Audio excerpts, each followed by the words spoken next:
Good morning students and welcome in class 12 commerce economics class.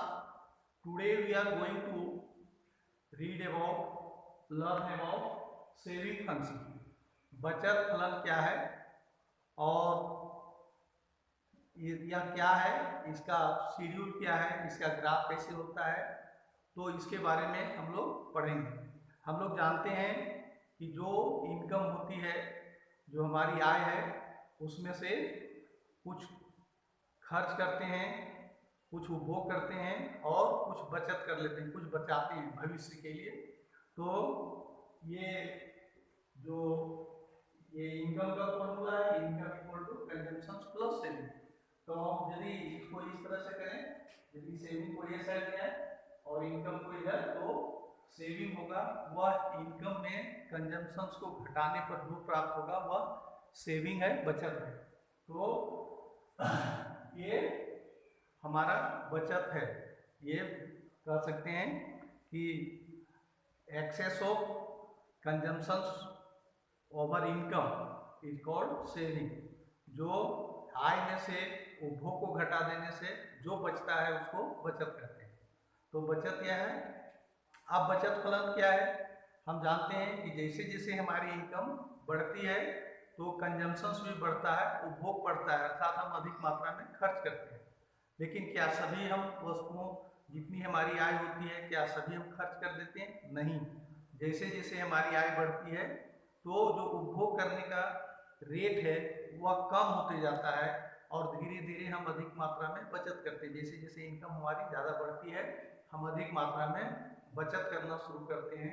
तो बचत फलन क्या है कि यह इनकम के साथ रिलेशनशिप को प्रदर्शित करता है। तो saving function is the relationship between income and saving. तो सेविंग फंक्शन क्या है? बचत फलन हुआ है जो आय और बचत के संबंध को प्रदर्शित करता है। हम यहाँ एक फॉर्मूला देखते हैं कि saving is the function of income. जैसे जैसे हमारी इनकम बढ़ेगी तो सेविंग हमारा बढ़ता जाएगा। देखिए ये शेड्यूल है, शेड्यूल में हम देखते हैं इनकम क्या है कि यह इनकम हमारा 20, 40, 60, 80 और 100 करोड़ हो रहा है। कंजम्पशन बढ़ता जा रहा है। शुरू में कंजम्पशन ऋणात्मक होगा, कारण कि ऑटोनोमस कंजम्पशन होता है, इसलिए सेविंग ऋणात्मक हो जाता है। अर्थात जब हमारी इनकम कुछ भी नहीं मिलेगी तब भी हम कुछ मात्रा में कंज्यूम करते हैं।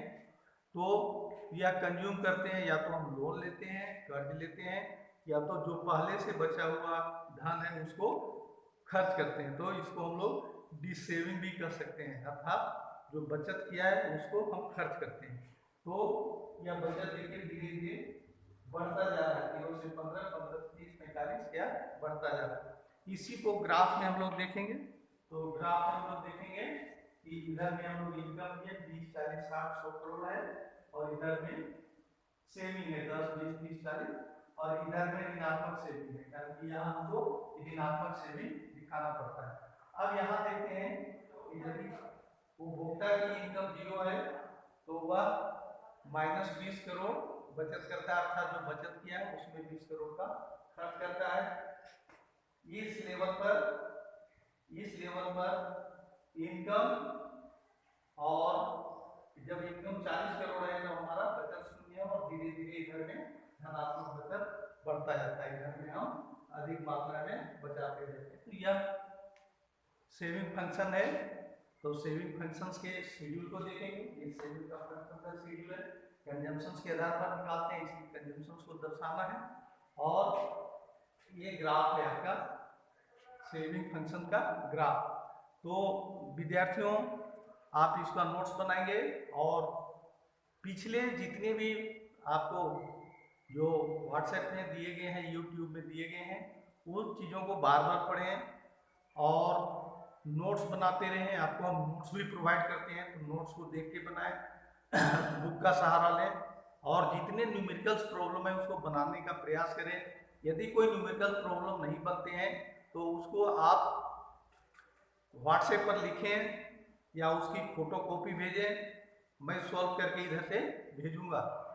तो इन चीज़ों को जारी रखें ये कोविड-19 के कारण, ये कोरोना वायरस के कारण क्लासेस कब शुरू होगा नहीं कह सकते हैं। अब यदि क्लासेस शुरू भी जब भी होगा तो जितना दूर तक हम लोग पढ़ा रखे हैं उसके बाद के चैप्टर्स को पढ़ाएंगे, इसको पुनः नहीं पढ़ाएंगे, इसको जब रिवाइज करेंगे तभी पढ़ाएंगे। इसलिए इन चीज़ों को डिस्कार्ड नहीं करें, इसको छोड़े नहीं, या नहीं समझे कि जब हम क्लास जाएंगे तो फिर सर है सो शुरू से पढ़ाएंगे, करके यह सिलेबस ऑलरेडी हेडक्वार्टर से और रीजनल ऑफिस से मॉनिटर किया जा रहा है। डेली प्रिंसिपल, वाइस प्रिंसिपल और असिस्टेंट कमिश्नर और डिप्टी कमिश्नर मॉनिटर कर रहे हैं इन चीज़ों को।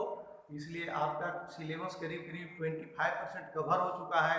अब पढ़ाई को जारी रखें, नोट्स को भेजें, होमवर्क और होम असाइनमेंट्स दिए थे उसको आपने कंप्लीट करके नहीं दिया है, आपके होम असाइनमेंट्स के आधार पर ही मार्क्स दिए जाएंगे। इसलिए इन चीज़ों को करें, नोट्स को भेजें, जिससे हम देख करके आपके नाम के आगे लगा सकें कि आपने सबमिट किया है। इस चीज़ों को करें, पूरा करें, नहीं तो और जो लोग ग्रुप को छोड़ के जा रहे हैं या ग्रुप को छोड़े हैं वो पुनः ज्वाइन करें। धन्यवाद।